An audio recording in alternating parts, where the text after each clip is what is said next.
Silicon Valley is defined by massive footprints like Apple Park in Cupertino. These sprawling, multi-billion-dollar campuses represent the pinnacle of tech success, yet they sit directly adjacent to the quiet residential neighborhoods where startups actually begin. In one of those garages, 20-something developer Liam Chen was working on a highly specific mission. He wanted to build an artificial intelligence platform capable of bypassing global education inequality to reach 1 billion learners. At the start, his resources were almost non-existent. He operated out of a dimly lit storage unit, running code on a single outdated server, and funding the entire project by maxing out his personal credit cards. This reveals the central paradox of entrepreneurship.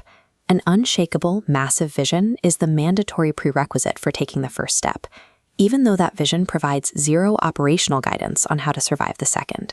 To keep the servers running, Liam eventually had to leave the garage and pitch the financial gatekeepers of the tech world on Sand Hill Road. The meeting was a disaster. His laptop crashed mid-presentation, and the venture capitalists across the table remained indifferent. They dismissed his idea as too idealistic for an already crowded educational market and declined to invest. This diagram illustrates the illusion of the macro.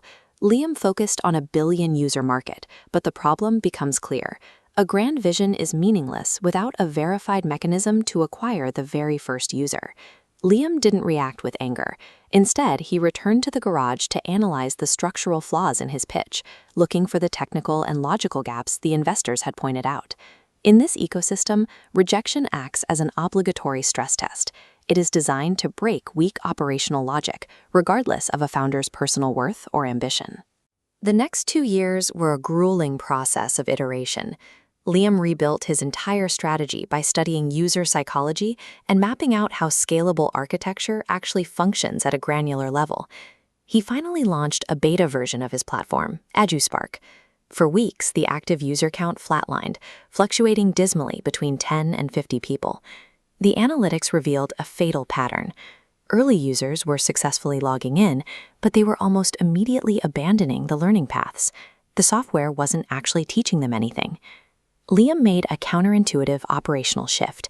He stopped trying to automate his marketing and instead picked up the phone to manually call his first 100 users to find out exactly where they were getting stuck. This represents data-driven empathy. Liam took the individual frustration he heard on those calls and used it as quantitative data to rewrite the software's core code, as seen in this web of feedback data restructuring the application. Scaling to 1 billion users requires a founder to survive an initial phase of doing things that absolutely do not scale. Based on those calls, the platform changed.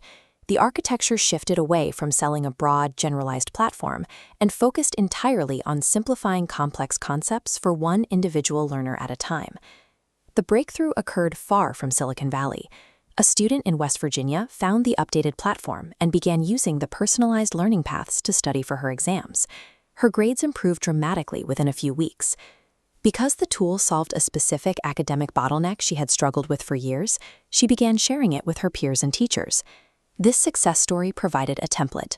When other teachers in the district saw the results, they realized the tool solved a systemic problem they all faced. Measurable utility and emotional relief drove the subsequent viral growth, replacing the need for marketing gimmicks. True product-market fit happens when a platform absorbs the granular problems of its users.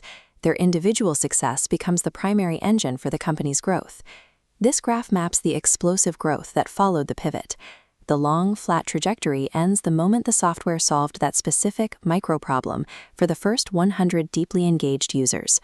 Once those teachers began sharing the tool across their professional networks, the adoption rate accelerated. The platform hit 100,000 users within months, showing rapid cross-demographic adoption. EduSpark crossed 1 million users within an 18-month window. The graph transforms here into a dense, glowing global map of network nodes, reflecting a solution that had successfully scaled. The system could handle millions of users because the core loop of the code had been perfectly calibrated to serve just one person. Massive exponential scaling is a lagging indicator. It is the result of a thoroughly solved micro-problem. Today, the garage is a memory.